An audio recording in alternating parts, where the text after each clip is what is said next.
This is a full house. Woo. Well, happy Valentine's Day, everybody. Let me just pass this around. Keep our tradition here. That's from me. That's from Jake. Jake insisted. I just have one thing at the top, and then I'll hand it over to our National Security Advisor. But happy Valentine's Day. As you all saw last night, the President and the First Lady called Representative-elect Swazi to congratulate him on his big win. Just over a week ago, congressional Republicans killed the toughest, fairest bipartisan border security deal in a generation. In other words, or in their own words, they cited Donald Trump's concern that the deal would be effective and undermine his politics as their reason for opposing it. Faced with the choice of joining President Biden and the Border Patrol Union to secure our border, congressional Republicans instead sided with Donald Trump. Fentanyl traffickers and smugglers, all because of politics.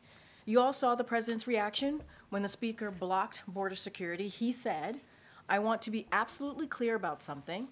The American people are going to know why it failed.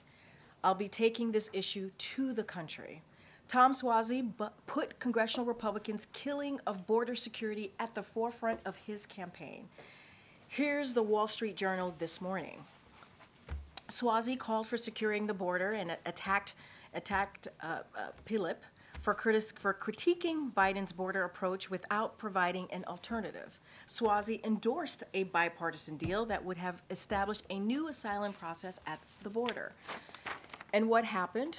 The people of New York's 3rd District issued a strong repudiation of Republicans who put politics ahead of national security. But shockingly, House Republicans are still at it right now, siding with Donald Trump, Vladimir Putin, and Tehran against our defense industrial base, against NATO, against Ukraine, against our interests in the Indo-Pacific. They have a chance to learn a valuable lesson here. Stop what you're doing, put our national security first. And now, as you all can see to my right, the National Security Advisor is here, Jake Sullivan, to speak to House representatives and how the urgent need for them to take action to pass the National Security Supplemental. Jake, the floor is yours. Thank you, Karine, and happy Valentine's Day to everybody. I'll make a statement, and then I'd be happy to take your questions.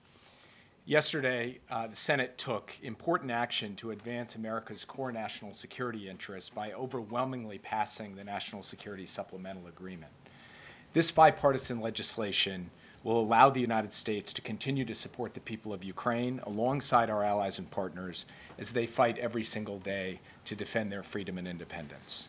It will provide Israel what it needs to defend itself against Hamas terrorists and other terror threats, and help replenish Israel's air defenses so they're prepared against threats they face from Iran and Iranian-backed militia groups like Hezbollah. It will provide resources for our troops in the Middle East who have faced attacks from Iran-backed militias as they continue the important mission of defeating ISIS, as well as our forces who are protecting international commerce in the Red Sea from persistent attacks by the Houthis. The bill will provide life-saving humanitarian assistance for vulnerable people who have been impacted by conflicts around the world. That includes millions of Ukrainians who have been displaced by Russia's brutal invasion. It includes conflicts in Sudan and Nagorno-Karabakh, and this support also includes dealing with the urgent needs of the more than 2 million innocent Palestinian civilians in Gaza, the vast majority of whom have nothing to do with Hamas. We are engaged every day, directly and at the highest levels, in getting more aid into Gaza, and once in Gaza, getting it to the people who need it.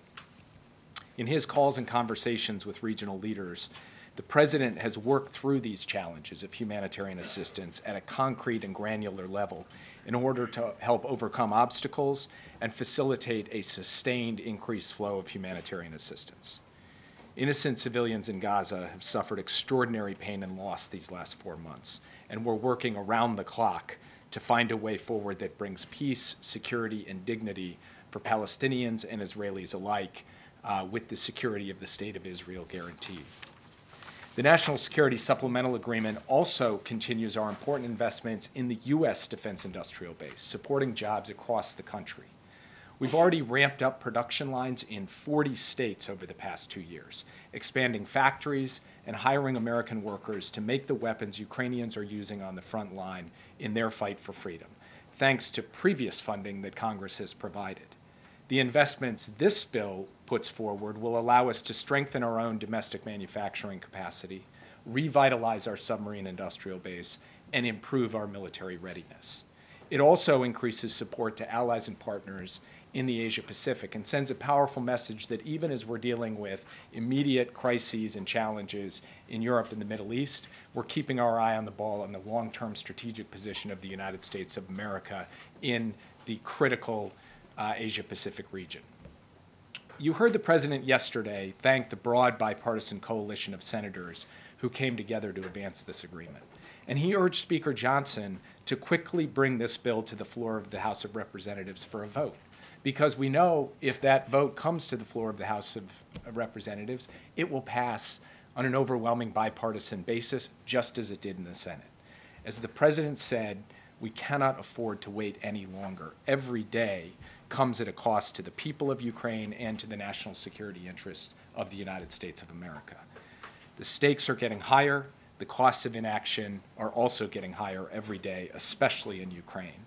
We've been increasingly getting reports of Ukrainian troops rationing or even running out of ammunition on the front lines as Russian forces continue to attack both on the ground and from the air, trying to wear down the Ukrainian air defenses that we've worked so extensively to build up over the past 2 years.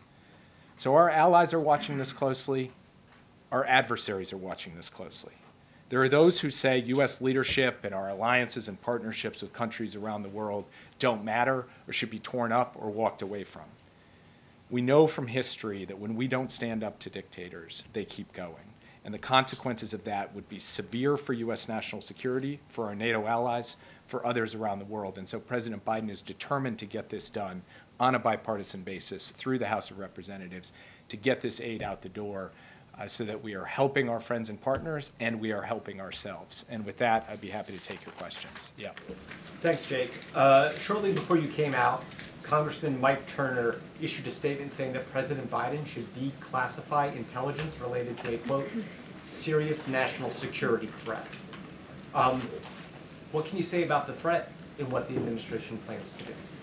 So first, I reached out earlier this week to the Gang of Eight to offer myself up for a personal briefing to the Gang of Eight. And in fact, we scheduled a briefing for the 4 House members of the Gang of Eight tomorrow. That's been on the books. So I am a bit surprised that Congressman Turner came out publicly today in advance of a meeting on the books for me to go sit with him alongside our intelligence and defense professionals tomorrow. That's his choice to do that. All I can tell you is that I'm focused on going to see him, sit with him, as well as the other House members of the Gang of Eight tomorrow. And I'm not in a position to say anything further from this podium at this time, other than to make the broad point that this administration has gone further and in more creative, more strategic ways dealt with the declassification of intelligence in the national interest of the United States than any administration in history. So you definitely are not going to find an unwillingness to do that when it's in our national security interest to do so. At the same time, we of course have to continue to prioritize and focus very much on the issue of sources and methods. We'll do that. Ultimately, these are decisions for the president to make. But in the meantime, the most important thing is we have the opportunity to sit in a classified setting and have the kind of conversation with the House intelligence leadership that I, in fact, had scheduled before Congressman Turner went out today. Yeah. But just to be clear, Turner calls this an urgent matter with regard to a destabilizing foreign military capability. Are you aware that there is an emerging serious threat here that he's referring to? Again, I'll just say that I personally reached out to the Gang of Eight. It is highly unusual, in fact, for the National Security Advisor to do that. I did that to set up a meeting. The Senate's not here. The 4 House members have agreed to that meeting. This is well before Congressman Turner came out today. We'll have that conversation tomorrow. I'm not going to say anything further today. But do you believe that this is about the same thing? When you set up that meeting to reach out to them, were you intending to discuss this matter? Well, I'll leave it to you to draw whatever connections you want. All I can say is I reached out to see Turner. Turner's gone out publicly. I'm going to go see Turner tomorrow. That's where I want to leave things for today. Jake, Yeah. Without this funding, how long can Ukraine hold off the Russians? And do you have other ways to get them weaponry, such as through NATO allies? So first, our NATO allies have stepped up in a significant way when it comes to burden sharing in the provision of military assistance to Ukraine. Take a country like Germany, which has offered up $8 billion over the course of this year for Ukraine, and many of our other allies have brought forward a significant number of capabilities from the UK all the way over to the Baltics. They will continue to do that. But the United States has provided a significant share of that, and that hole cannot be fully filled by other allies and partners, and we need to stare that truth square in the face. In addition to that, when it comes to some of the capabilities that the United States has that other countries don't have, we need the drawdown authority and resources to go with it so that we can replenish our stocks, so that we can give things that we have that others don't have. So when you put it all together, there just is no substitute for the United States coming forward with this funding. As far as how long the Ukraine can hold on, I mean, you're talking about a brave, resilient, courageous, determined people who are defending their homeland. They're going to keep fighting. But they're going to fight from a less strong position if they do not get the replenishment of ammunition, air defense interceptors, and other capabilities that they need to be able both to withstand Russian advances and to take territory back that the Russians are currently occupying. So I can't put a timetable on it. All I can say is that each passing day, each passing week, the cost of inaction from the United States that's being borne on the front lines by brave Ukrainians is rising, and that's why we so urgently need to pass this bill.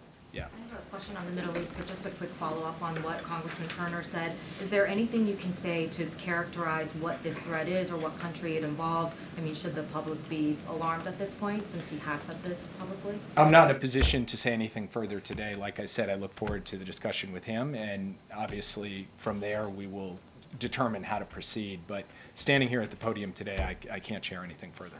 And my question on the situation in the Middle East, as you were pushing for this weeks-long humanitarian pause and hostages release, does the U.S. expect that Israel would pick up its military operation once that temporary pause in fighting is over, or is the expectation, or maybe even the hope, that that temporary pause would turn into a permanent pause and effectively an end in the war? Well, what the president said earlier this week when he was standing with King Abdullah after their meeting is that we're looking for a temporary pause as part of a hostage deal, and then to build on that into something more enduring. What that looks like exactly, on what parameters, where Hamas fits into that, all of the other pieces, that's things that we're going to have to work through with our partners in Israel and with others. But the goal would be to start with a temporary pause and see what we can build from there. But not have the fighting resume after that temporary pause. Is that right? Well, that is the goal. The idea is that you have multiple phases as part of the hostage deal, and you try to move from one phase to the next so that an initial period of pause can be extended as more hostages come out, more commitments are made, and so forth. Where that goes exactly, I can't predict today.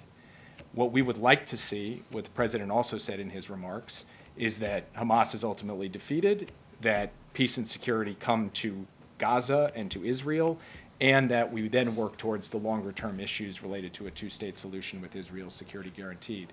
But it all begins by trying to get that pause in hostilities for a certain period of time, and then that opens the potential options for where things can go from there without prejudging anything, because this is a dynamic situation, and we'll have to stay in very close consultation with the Israelis to ensure that their interests, their security is continuing to be protected in all of this. Yeah. Thanks, Jake. On FISA, there are a couple of amendments that are being considered. One of them would require a warrant for every query of lawfully collected data. If that were to pass and get into the bill, would the president veto that bill? So I'm not in a position to stand here today and make veto threats on behalf of the president. Those are decisions for him to make. What I will tell you is that we do not believe that that serves the national security interests of the United States. And in fact, today I will be making that case to a number of members that the warrant requirement as conceived is not the best way actually to ensure the protection of the personal privacy of Americans. There are a number of other elements of the bill that we have supported that would reform and update FISA to protect the civil liberties of Americans. But a warrant requirement from our perspective would go too far in undermining the very purpose of FISA, and frankly, it would put victims at risk. Also on TikTok, sir, just as the National Security Advisor, is it at all problematic for the president's campaign to be using a platform that is deemed a national security threat? Is there a risk that mixed messaging here could be a problem? I'm not going to deal with campaign questions here. All I will say is that the United States has supported legislation in the Congress to give us a broad set of tools and authorities to deal with the larger issues of social media platforms. We continue to hold that position. Nothing in that has changed. Yeah. Is there any update that you can give on the 301 tariffs review on China? Do you know when we can expect a decision on that? I can tell that I'm fulfilling everyone's deepest desires here, and I'll answer your question too by saying I have nothing to offer you on that other than that review is ongoing, and when we have something to share, we'll share it. Yeah. Thank you very much. Just on Secretary Austin, I know that he's recovering from the hospital, but is there conversations about contingency if he's not able to continue to serve, just given that this is the second time he's been hospitalized? I spoke with Secretary Austin at some length yesterday afternoon, secure on a range of issues. He is very much in the saddle doing his job, doing it with the same level of effectiveness and capacity that he always has. And of course, there is protocol, but that protocol has existed for a long time. It's the delegation of authority to the Deputy Secretary who takes on the duties of an acting secretary. That happened a few weeks ago. It happened again yesterday. And that's all built into longstanding department protocols that ensure the sanctity of the chain of command. That's how we intend to continue to proceed. Yeah. I want to ask you about Israel in a second, but just a quick follow-up just to put this to rest. Obviously, the House Intelligence Chair speaking out about a imminent, or he doesn't say imminent, serious national security threat.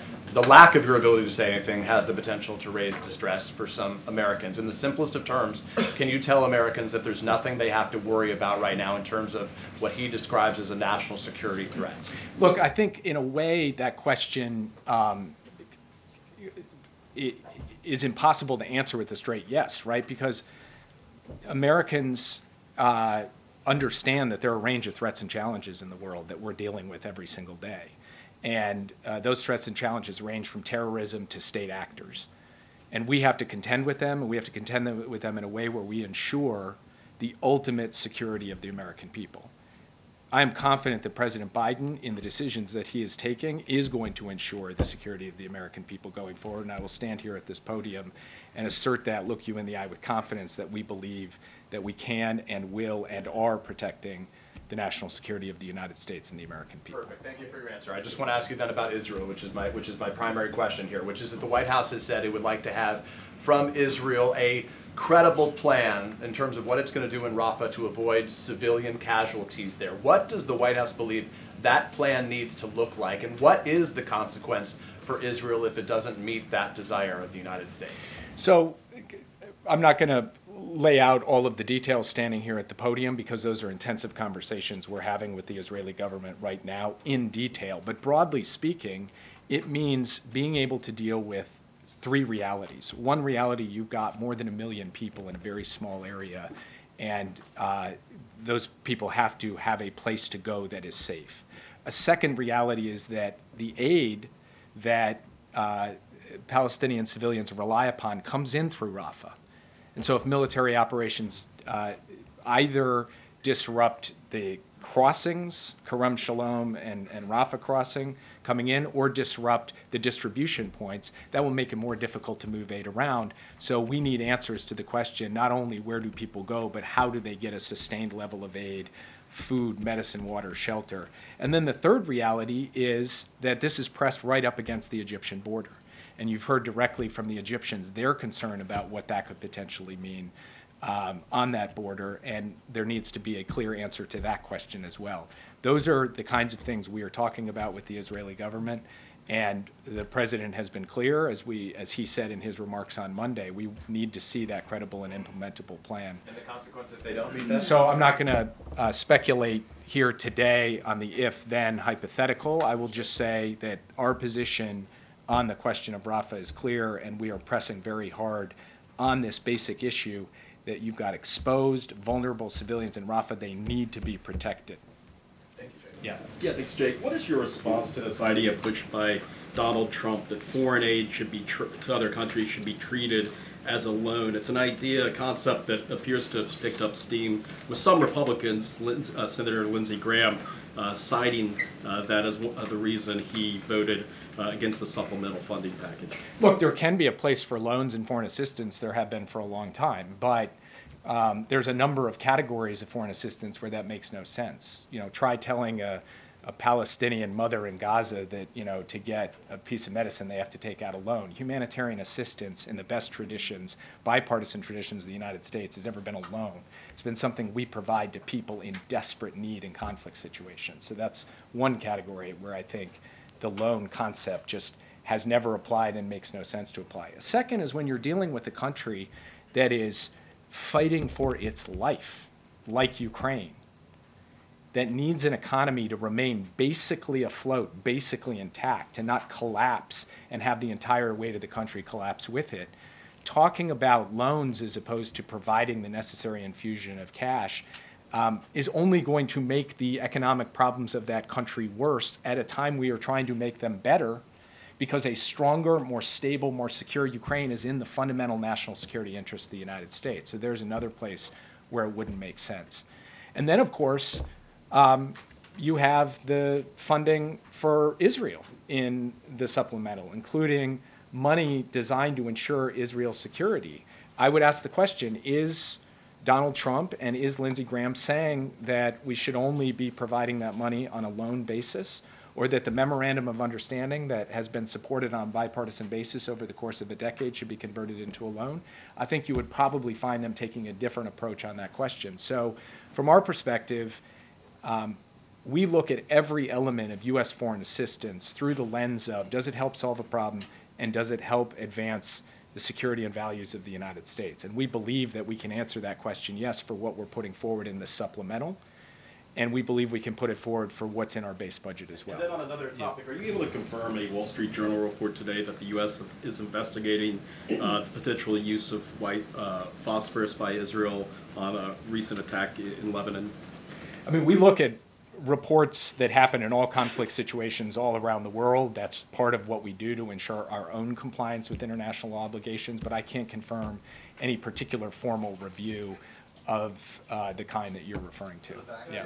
Thanks, Jake. I wanted to ask, there was an Axios report on a shipment of flour being blocked by Israel getting into Gaza. Can you confirm that this aid hasn't been able to come through? And if there's already issues right now getting aid like flour in to Palestinian people, then when an operation, does happen in Rafah, how can you guarantee that that aid will still be able to come through? Well, it's why we're asking the question on the aid coming through. And you're right, that flour has not moved the way that we had expected it would move, and we expect that Israel will follow through on its commitment to get that flour into Gaza. But we are asking the question, how do you do something like Rafah and make sure all those innocent people not only are protected physically but can have access to aid? That is precisely the point that we are pressing on quite actively as we speak. About the Munich Security Conference really quick. The VP obviously headed there today. The president said when he went 3 years ago that America is back, the transatlantic alliance is back.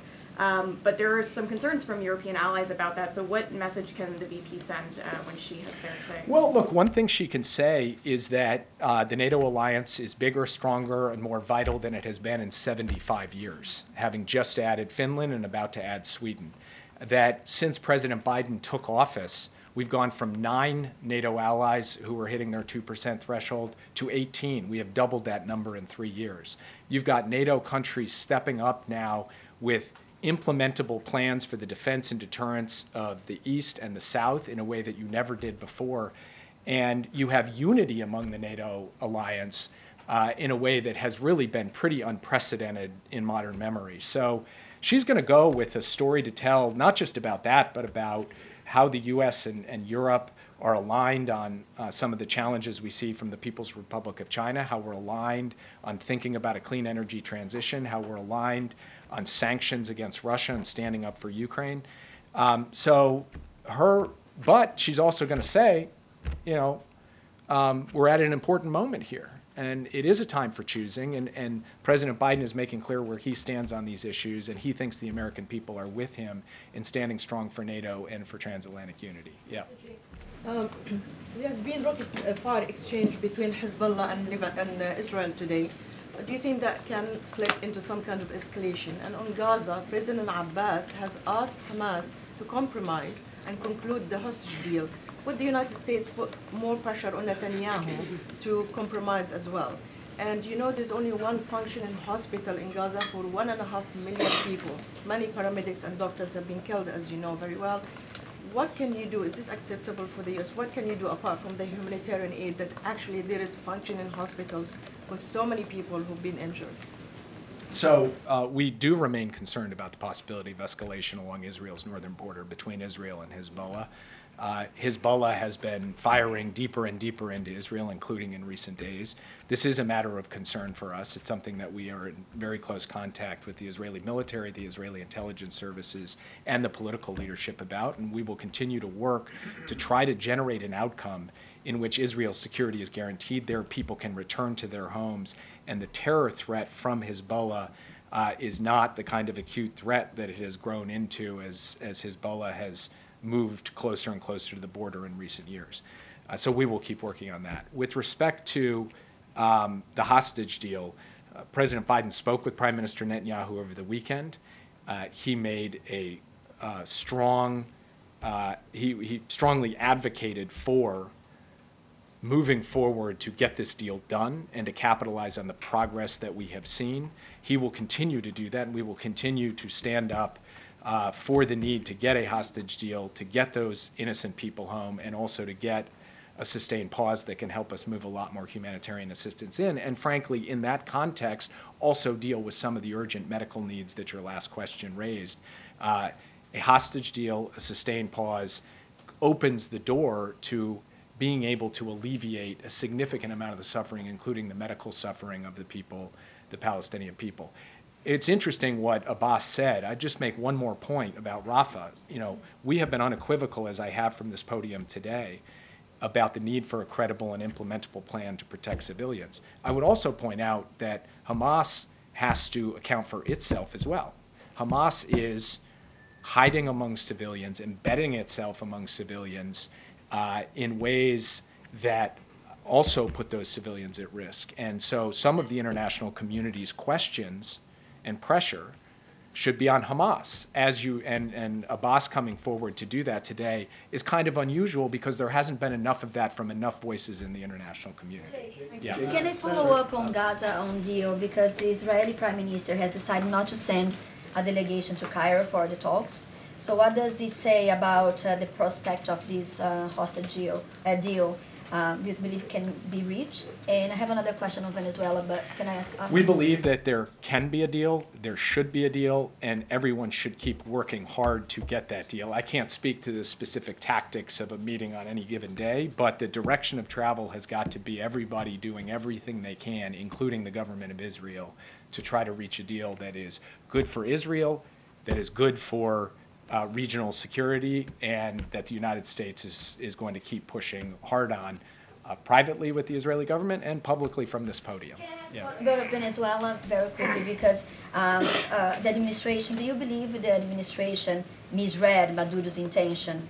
Do you think the elections in Venezuela can be fair? And another question very quickly about Brazil, because recently President Biden and President Lula exchanged letters related defending democracy.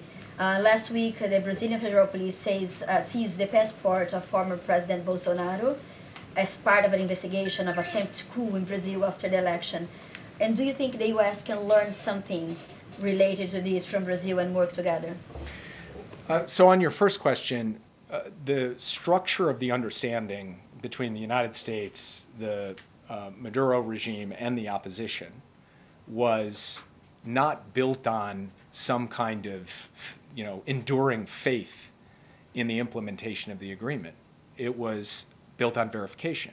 So what did we do? We did a 6-month license for certain sanctions alleviation. That 6 months is up in April. we will see at that point where we are with respect to the Maduro regime following through on its commitments, and then we'll make our determinations about how we proceed from there. So embedded in the structure of the deal was the very kind of verification to see whether or not they were prepared to do the things they said they were going to do. We weren't going to prejudge whether they were or they weren't. We were going to design an outcome where if they did, okay, we can move forward, and if they didn't, all right, we would take a different course. And that's exactly how we intend to proceed. So we laid out up front what we were going to do, and that's how things will transpire from here. And I'm afraid I don't have any comment on the particulars of the case in Brazil. That's become a matter for the Brazilian courts to decide, and it probably wouldn't be appropriate for me to opine on from this podium. Yeah. Thank you. Thank you, Jake. 2 questions on the Middle East. In Gaza, in recent weeks, there have been 2 17-year-old U.S. citizens killed by Israeli Defense Forces, and there are at least 3 more U.S. citizens who have been detained in the West Bank by Israeli forces. What's the Biden administration doing to protect American citizens in Gaza and the West Bank right now? And then I have a follow-up. So first on that, in these cases, when we see reports like this or we get outreach from families, we engage with the Israeli government on it. There are investigations pending in the cases that you described, and we'll continue to work that aggressively. And we have made clear from the start that the United States is focused on the welfare and well-being of American citizens wherever they are, whether it's in the West Bank or Gaza or Israel or any other country in the region or indeed in the world. That remains the commitment of the president, and that's what he will continue to do. On a broader political question on this conflict and these relations with the Israeli government, Prime Minister Netanyahu has had in the past no qualms about meddling in American politics, usually to the detriment of Democratic presidents. I'm sure you're familiar with this history. Why does the president believe that Netanyahu is operating in good faith? And is there any concern, either among the president or his advisors, that the prime minister is deliberately inflaming the situation, in part at least, because he believes doing so will inflame voters here in some constituencies, reduce support for President Biden, and possibly get him a more sympathetic president in January 2025 who would give him a free hand to do whatever he wanted? I'm not going to characterize the motives of another political leader from another country from this podium. I see no upside in that. President Biden has had a long relationship with Prime Minister Netanyahu. It is a direct and candid relationship. The touchstone of everything the president does when it comes to dealing with any Israeli prime minister is it's not about the leader, it is about the security of the state of Israel, the U.S.-Israel relationship, and most fundamentally, the American national security interest. That's what's going to motivate his decisions, and I'll leave it at that. Having said that, yeah. Thank you, Jake. I've got a question about Chinese lab safety and then a China-Ukraine question for you. On Chinese lab safety, there was a scientific study preprint last month that went viral that's reignited concerns about Chinese scientific research. After the coronavirus, of course, killed more than 1 million Americans after potentially leaking from a Wuhan lab. And in this study, humanized mice were injected with the coronavirus variant, and the variant killed 100% of them, which scares people, of course, because, that's all of them. There are a lot of unknowns about this, but there are prominent scientists who are saying that this research is reckless. So I was wondering if you could say if the U.S. government is following this study, and if there's anything broader you could say about concerns about Chinese lab safety. So we've documented in the past over many years concerns about biosafety, biosecurity practices of a number of countries, China being one of them. That's something we continue to be vigilant about because biosafety and biosecurity, particularly of hazardous biosubstances anywhere in the world, can ultimately come back and harm Americans. So it remains a significant focus of multiple agencies of the U.S. government, and we'll keep working on that. Yeah. There are a couple of significant developments recently in investigations into the president's role in his family's foreign business dealings that bear on current political debates, and I was hoping that you could help Americans digest these bits of information. On China, there was a recent revelation from impeachment inquiry testimony that the president in 2017 met with the chairman of CEFC China Energy at the Four Seasons Hotel not far from here. Yi Jianming has since gone missing in China amid corruption allegations. How should people think about that amid U.S.-China tensions and the president's potential exposure here? And in Ukraine, according to laptop records and a former business partner, the mayor of Kiev, Vitaly Klitschko, was involved with a Burisma subsidiary that was chaired by the first son. How should Americans think about that amid the Ukraine foreign aid debate? I got nothing for you on that. Yep. Jack, on the NCD agreed upon by the President Biden and South Korean President Moon last year. And what is the reason for the transition of the U.S. and ROK nuclear consultative groups from the National Security Council to being led by the Ministry of Defense? What is the reason for the transition for that? So first of all, the NSC remains fundamentally engaged in the NCG, and this is an interagency process. It involves our Department of Defense, it involves our Department of State, the NSC, our intelligence community, and the same on the other side. This was directed by our two presidents out of the summit here in Washington, in the Washington Declaration. It remains a high priority for all of us, and the work of the NCG, frankly, speaks for itself, and we will continue to be proud of that work because we believe it's enhancing the security and extended deterrence in the U.S.-ROK alliance. I'll take one more question. Yeah. Thanks, Jay. Do you have any more information on Ukraine's claims to have blown up a Russian warship in the Black Sea? And can I also ask you what that says about Ukraine's ability to carry on operations despite the current blockage of US aid? So I don't have anything beyond what the Ukrainians themselves have come out publicly to say. And, you know, as I was saying earlier, it's not like Ukraine is going to lay down. They're defending their country. They're going to fight with everything they've got. And they have capabilities they're getting from other countries, capabilities that they are developing indigenously with their own defense industrial base. That will continue. The point that I was making is the gap between that and where they can and should be with American assistance backing them is a significant gap, a gap that needs to be filled for Ukraine to achieve its long-term aims in this war. Jake, thanks, everybody. President fit to serve. President, specifically, Jake. Thanks, Jake. Thank you, Jake. Hey, Josh.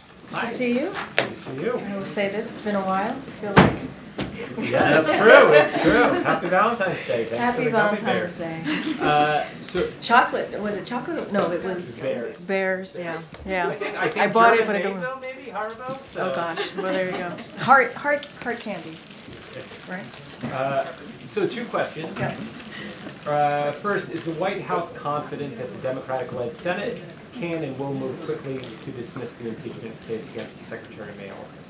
So, look, here's what I can say. And you saw the president's statement yesterday, last night on what occurred in the House. And we've been very clear about how we feel about what's occurring on the House. I do want to just, I know we've gotten this question a couple times. I do want to say that the president did connect with Secretary Mayorkas earlier today. And you saw the president's statement last night, which said that you know, history will not look kindly on House Republicans for this blatant act of what we believe to be unconstitutional bipartisanship. And so we believe that what occurred last night is baseless. It's shameful. We have to remember this is a secretary who worked really hard with the Senate to try to get that bipartisan agreement with, obviously, with Republicans and Democrats as it relates to the border security. And we believe if that had been put into place, if it had been moved forward, it would have been the toughest, but also the fairest piece of legislation. Obviously, would have been into law that would have dealt with a broken immigration system, beginning to deal with that, and obviously the challenges that we see at the border. And it's unfortunate that House Republicans prioritize politics instead of actually getting that done. I'm certainly not going to speak to the process of the Senate. The Senate is going to move forward in whatever way that they will. But we've been really clear that what we saw, that the vote coming out of House Republicans, they would rather play politics instead of doing their jobs. And we saw bipartisan support against the impeachment just last week. And so it is unfortunate that this occurred. It is truly unfortunate. And so I'm just going to leave it there for now. And then secondly, Speaker Johnson has suggested that he needs a one-on-one meeting with President Biden. Given that Johnson has said he doesn't feel rushed on foreign aid, would that one-on-one meeting help? I mean, look, and I appreciate the question, Josh, but the president met with obviously congressional leadership less than a month ago, just less than a month ago. And he made really clear how important it was to get that bipartisan negotiated legislation coming out of the Senate, how important it was to get that, to move that forward. And let's not forget, it's almost as the speaker is actually negotiating with himself, truly, because he first said he needed to see the border security in the deal, in the national security supplemental deal, right? Meaning like border security needed to be dealt with first, because obviously it was in the national security supplemental that the president put forward in October. He wanted to see that done first. We did that. The Senate delivered that. The Senate, the president, in a bipartisan way, delivered that. Then he doesn't want it. Then he doesn't want it in there, right? And so then, of course, the Senate goes back, takes it out, and presented a national security supplemental without the border. Then he's like, well, I don't want that either. So what is it? Instead he decides to choose Donald Trump. And let's not forget, there's fentanyl traffickers, right? That's what he sided with over the Border Patrol, over this president, and in doing what majority of Americans wants us to do. He's the one killing this. He is. And what we believe is there is indeed bipartisan support in Congress for it. There is. And we've heard that. We've heard that there's bipartisan support. House Republicans like Andy Biggs have been explicit that it would pass the House if allowed a vote, and that should happen. Even in House Republican leadership is aligning, right? They're aligning. If you think about it, you just heard Jake Sullivan talk about how important it is to make sure we get that support to Ukraine, right? By doing what they're doing, the leadership, they're supporting Putin, right? They're siding with Putin and Tehran. You heard me say that at the top. So if the speaker would actually put this bipartisan bill to the floor that deals with our national security, it would actually pass in a bipartisan way out of the House. And that's where we are today. But just to follow on that, you mentioned that the president did meet with leaders about a month ago. Since then, the Speaker's office says the president has declined multiple requests that they have made for this one-on-one. I guess just given what you and the president say is at stake here, why not meet with him? I mean, it seems that you're saying there's just nothing to be gained by the president getting in a room with the Speaker. But Mary, and I appreciate, I get what you're saying, but we've actually delivered multiple times, the Senate has, on what the Speaker's asking for. He first said he first said put the border security, if you're going to put border security into the national security supplemental, I want you to actually deal with it and come out with a deal that would move forward in a way that he would support. And that border security negotiated deal that came out of the Senate in a bipartisan way actually had provisions in there that he's talked about for a long time. And then he rejected that. And so then he was like, I could only move forward with a national security supplemental without border security. Then, in a bipartisan way, the Senate delivered on that. So what is there to negotiate? Really, truly, what is the one-on-one negotiation about when he's been presented with exactly what he asked for? So he's negotiating with himself. He's killing bills on his own. And if he were to put that bill that just came out of the Senate, the national security supplemental that doesn't have border security in it because he said he didn't want it, he changed his mind, it would pass. It would pass in a bipartisan way. So it just doesn't make sense to us. So how do you persuade him to put the bill on the floor?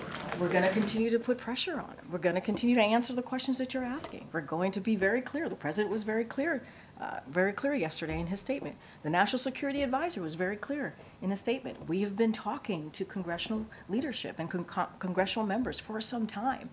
And this is not about politics. This is about national security needs. And it is critical, it is important to make sure Ukraine has what it needs. It is critical and important to make sure we continue to give what Israel needs to defend themselves against a terrorist organization.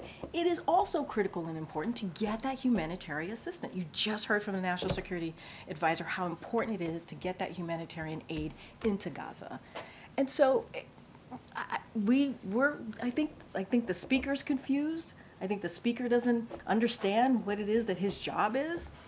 Put that bill to the floor. Put that bill to the floor. It will get bipartisan support. Okay, Jared. Does the White House still believe that there is an opportunity to sort of reopen the border and immigration talks, or is that basically off now? I mean, look, we want to continue to move forward with the challenges at the border. That's what we want to do, having those conversations, getting the necessary funding, the policy, the real policy, meaningful changes. I mean, that's what was so important. We spent the last couple of months talking to the Senate in a bipartisan way. I mean, to deal with an issue that's been around, a migration system, a broken system that's been around, we've been dealing with for decades. So we're always open to have those conversations, always. But, you know, House Republicans want to do something different. They sided, again, I was very clear, they sided with Donald Trump. That's what they decided to do. They sided with fentanyl traffickers. That's what they decided to do. When you have the Border Patrol Union saying that they support a piece of legislation, that's important.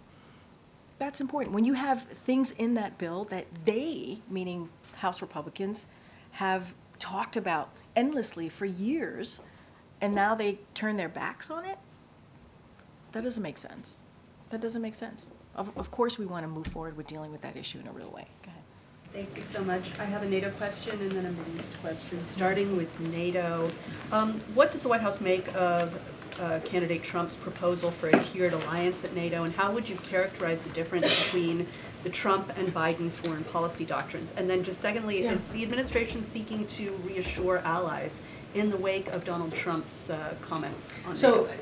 National Security Advisor literally just answered that question moments ago, so I would refer you to what to the transcript. He did a wonderful job laying out how that all works. So I would refer you to Jake Sullivan's comment just moments ago. Look, I want to be really careful on making any comments on a 2024 election, and so you know, I'll say this more broadly: the president has restored our alliances and made stronger in the world because of what this president has been able to do. And he knows every commander-in-chief's first job, right? Their first job is to make sure that the American people are safe. That is what the president understands. And so NATO is now, because of his leadership, it's now larger, as you know, and it's also the most vital that it's been because of what this president has been able to do. And I think this president leadership speaks fully and speaks really loudly with our closest allies. And it is truly appalling what was said. It's unhinged, and it endangers our American national security and global stability when you hear that coming from a former president. So, you know, we're going to continue to be steadfast. The president understands how important it is to continue to make our alliance strong with NATO, and you've seen that. You've seen that in the past 3 years. But obviously, those comments does not put our national security in the forefront. It does not help keep us safe, and it is appalling to hear those types of comments. Comprehensive answer. Moving along to the Middle East, Iranian proxies are still targeting Red Sea shipping vessels.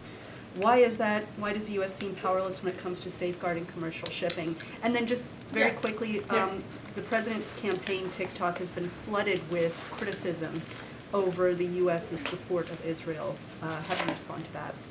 So look, I mean, our position doesn't change, right? We've been really clear on our support for Israel to be able to defend itself. Obviously, within the international humanitarian law, we've been very clear about that. You've heard from Jake Sullivan and my other National Security Council colleagues, and you've heard from the President directly how important it is to do that, how important it is also to make sure that we protect civilian lives in Gaza. We've been very clear. That is why we're working so hard. The president, you saw the secretary just a couple of days ago be in the region, and we're working so hard to get that humanitarian aid so that we can get American hostages home, so we get that humanitarian aid home into Gaza. And so that's always going to be what we're going to lean into, continue to make sure we deliver on, and so that's not going to change. Obviously, I can't speak to a campaign TikTok. I'm not something that I can speak to, but that has been our position and will continue to be. Campaign issue. These are Americans who are asserting their feelings on this. And we have said we say at all times, right? It is important. We believe it's important for Americans we value their opinion. We know this is a difficult time. We get that. We get that this is an incredibly difficult time, and we value and always make sure, obviously bring the space. Make sure there's space available for folks to share their concerns, and so that's something that we've been very consistent here with. Karine, Secretary Blinken spoke with Paul Whelan yesterday. What prompted that phone call, and is there a new offer put up by the United States to secure his release? What can you tell us? So and you talked Secretary Blinken. So I would obviously refer you to the State Department to get more on that particular conversation. Look, we have been very clear. We are always clear about believing and working very hard to make sure that Paul Whelan and also Evan come home. And we do everything that we can. We're having those conversations to make sure that happens. I wish today, as I'm standing in front of you, I can say that there's a deal and that we've made progress on that. I just don't have anything to share. But we want to see Paul Whelan come home to his family and his friends, and we want to see Evan come home. And don't have anything to share on any deal or any further discussion, but obviously we have been very, very clear about that. No deal, but can you say that there's been another offer? I just don't have anything to share about another offer. As you know, in the past we have put forth offers that has not been taken seriously by the Russians, and we're going to continue to do everything that we can to get them home to their families and loved ones. Jake talked about speaking with Secretary Austin yesterday. Has the president had a chance to talk to him? Yes, I can confirm that yesterday the president spoke to Secretary Austin, and obviously he continues to wish him a speedy recovery and is looking forward to the secretary going back to the Pentagon. Obviously the secretary is still working, is working from home, but he's looking forward for the secretary to get back to the Pentagon. The president took time to call Congressman-elect Swazi last night. Any chance he talked to the Homeland Security Secretary about his impeachment? Yeah, I think I said that at the top. Yes, I did. Forgive That's me. okay. That's all right. I was distracted by the gummy bears. The candied gummy bear, the hard candy gummy bear. And just real quick, we asked Jake about this earlier. It Yeah. seems to have really kicked up a hornet's nest. If there's anything more to know later about this alleged serious national security threat, I think we would all just love to be, briefed or informed in whatever way you guys can. And the timetable on his meeting, for example, moves up to today or something. I understand. And Jake did say at this time he's not in a position to speak about this. I'm going to leave that to our national security advisor. Obviously, it is in his lane, very much in his lane, but I will make sure that I pass that along. But yes, just to answer your first question, as I did moments ago, the president did call Secretary Mayorkas earlier today, and they had a conversation. I'm not going to get into their private conversation, but they did connect. Oh, my goodness. I'm going in the back. Go ahead, way in the back. Go ahead. No, right, yeah. We've spoken here about the White House's outreach to Republicans about the Senate foreign aid bill. But, for example, Representative Alexandria Ocasio-Cortez was on TV last night sort of saying that she was a little bit skeptical about the humanitarian provisions in that bill. Mm-hmm. What is the White House doing in terms of outreach to more progressive Democrats?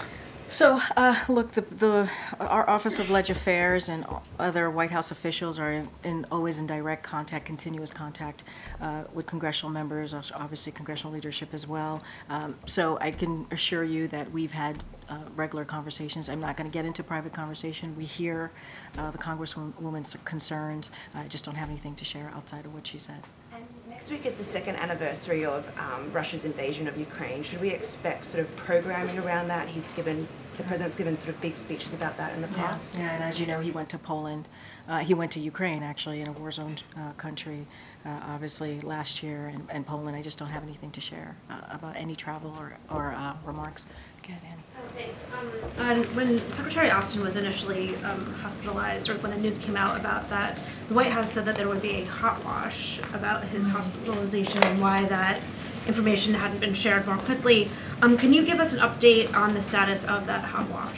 I don't have an update. I know that's something that the Department of Defense was doing. I don't have an update on that. I would refer you to them directly on that specific question. One other question on East Palestine. Can you give us any more sense for why the president is going on Friday? Why does Friday evening make the most sense? And what can we expect to hear from him?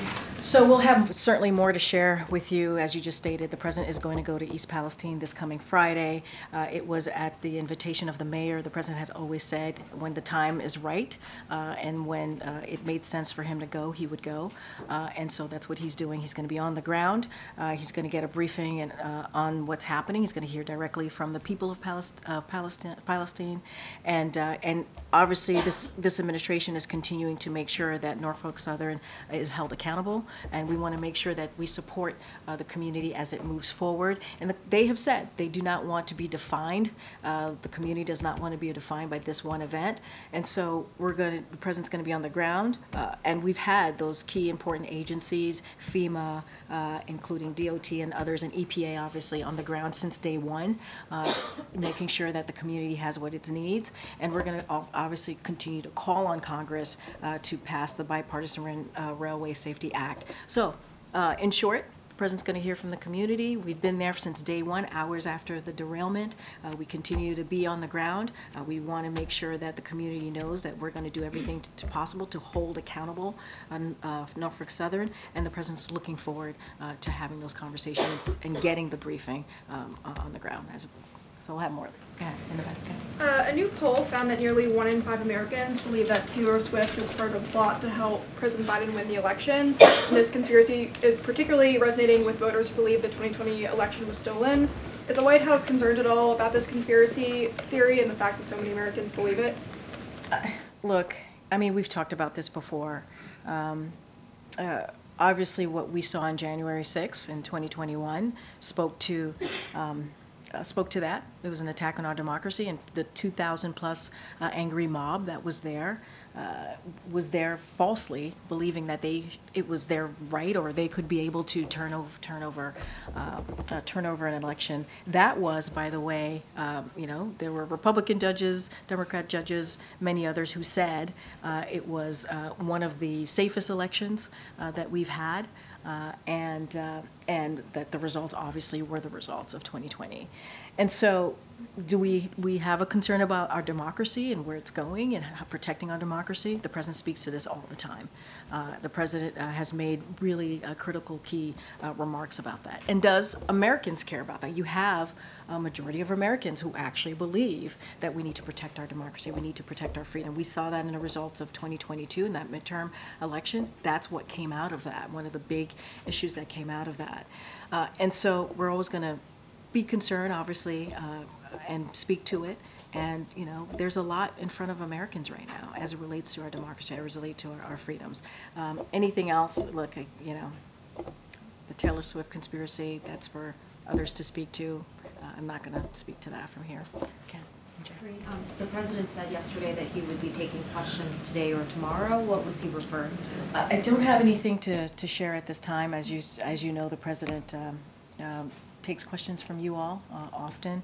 I don't have anything on the public schedule to speak to. As you know, the president's going to be in Ohio on Friday. Just don't have anything to share on his public schedule. This is the second time, I think, in as many weeks that he has referenced taking questions at some point in the near future. I'm just wondering, are White House advisors having discussions about generally the president finding more opportunities to take questions from reporters? I mean, he said it last week, and he did. He took questions from you on that Thursday when he said that he would get back to you on Thursday or see you on Thursday. He gave remarks and took questions. So, look, we always try to find ways for him to have engagement with all of you. He takes initiative, obviously, on his own many times, whether it's on the South Lawn, whether it's on the road, whether it's here at the White House, to take questions from all of you. I just don't have anything on his schedule to speak to at this time. Was he likely referencing some kind of speech like he gave last week and then questions afterwards? I mean, I really don't have anything to share on the schedule. I would say, you know, maybe, who knows? We'll see if something lands on his schedule. You guys asked me yesterday, and I'm always very, very careful on that. It's Valentine's Day. He wants to share his love with all of you. I just don't have anything. I mean, yesterday you do it before dinner time. Oh, you have a date night tonight. Oh, you're a good guy. Glad that's in the official.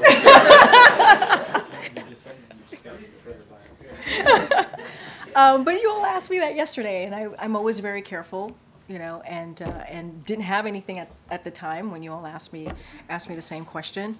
Look, I just don't have anything right now to speak to the President's public schedule today or tomorrow. But stay tuned, as we like to say from here. Stay tuned. All right, everybody. Okay, we'll see you tomorrow. Karine, the 3 police officers shot today in D.C. Yeah, I'll say something about that because I think that's important. Give me 1 second. There were 3 police officers shot No. while trying to make an arrest. No, I understand. Okay. I understand. I got you. So let me just say a couple of things here. First and foremost, our hearts go out to these officers and their loved ones. The President is praying they make full recoveries, and he is deeply grateful for the sacrifices police officers make to keep our communities safe. This shooting is yet another distressing and painful reminder of the toll gun violence is inflicting on families, on our communities, and obviously on our nation. It's why the President has taken executive actions to help keep guns out of the dangerous hands, and DOJ is implementing the new gun trafficking law in the Bipartisan Safer Communities Act, but it's not enough. We need Republicans in Congress to act. We need them to be willing to make sure that communities are safer. That's what we continue to ask them to do. The President is going to continue to take action to fund the police with billions of dollars in his budget that he's put forth every year, but he needs Republican lawmakers in Congress to make sure that they put law enforcement first, as well as the President has been doing. You know, in D.C., homicides are up, crime is up, carjacking spiking. Simple question. Does the President believe the nation's capital is safe for Americans from across the country to come visit? I mean, look, we hear the reports and see the data as well. And all violent crime anywhere is completely unacceptable, not just here in D.C. We're going to call them all out in communities across the country. Everyone in every community in this country wants the same thing. They want their families to be safe and not get into politics on this. The President is wanting to make sure that communities feel safe, and we're not seeing that from congressional Republicans. We're just not. They continue to get in the way. The President has taken action. He puts that in his budget every day, making sure that we make communities safer, and we're just not seeing that from Republicans. And so we're going to continue to do our job here. We want Republican congressional members to join us in that, and I'm going to leave it there. I'll see you all tomorrow. Thanks, everybody. Happy Valentine's Day. Happy Valentine's Day.